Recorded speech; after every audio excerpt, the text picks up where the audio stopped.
sourcing great grapes typically should allow you to make great wine. As true as it is in Bordeaux, as it is in Barossa, in Napa, in you name it. The great wines are made from grapefruit sourced in great places, and we know this from the famous sites and chateaux of the world.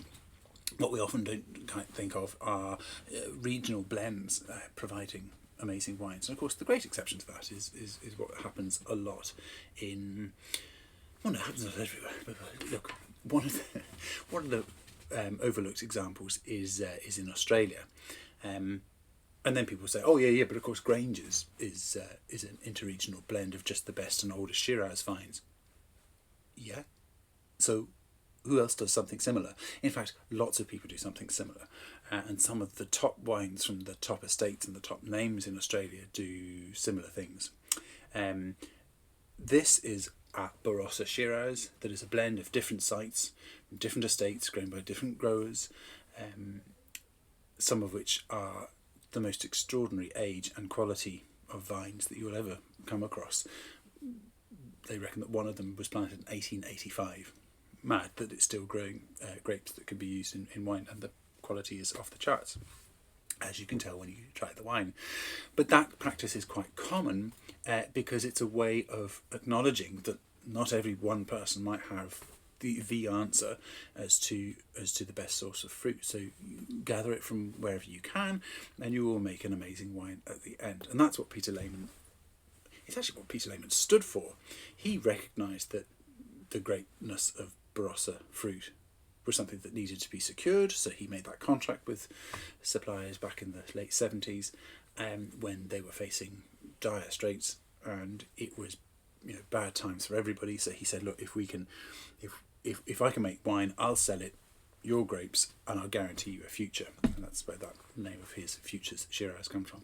Anyway, this is the best of what he has, and the Stonewell Shiraz is regularly one of the top 5-star wines. And it's really interesting because it's so packed with really amazingly high quality fruit that's very dark and dense. It takes a long time for it to kind of open up. But even so, at 5, 6, 7 years old, it was showing amazingly broad range of flavours. And what's really lovely about it is that it shows in that sort of almost more traditional European way that you get a wonderful core of black fruit that's then got a whole load of spices and mineral affects as well around the edge of it. So you get black cherry, cassis, plum, that then verge into dark chocolate, star anise, leather, cloves, and then has this extraordinary sort of graphite and charcoal thing at the edge as well. Perfectly knit together and interwoven and utterly delicious, but just delivering at different points in the mouth. And an amazing wine. So that you get something like that, you think, okay, well, is it another old Shiraz? And of course the funny thing is that it could just be another old Shiraz, only that this really, really isn't. Age-worthy in the extreme. Like, try this in 15 years' time and it'll still be absolutely gorgeous. It's got everything that it needs to age. Tannins, big chunky tannins in youth. Now 10 years old, probably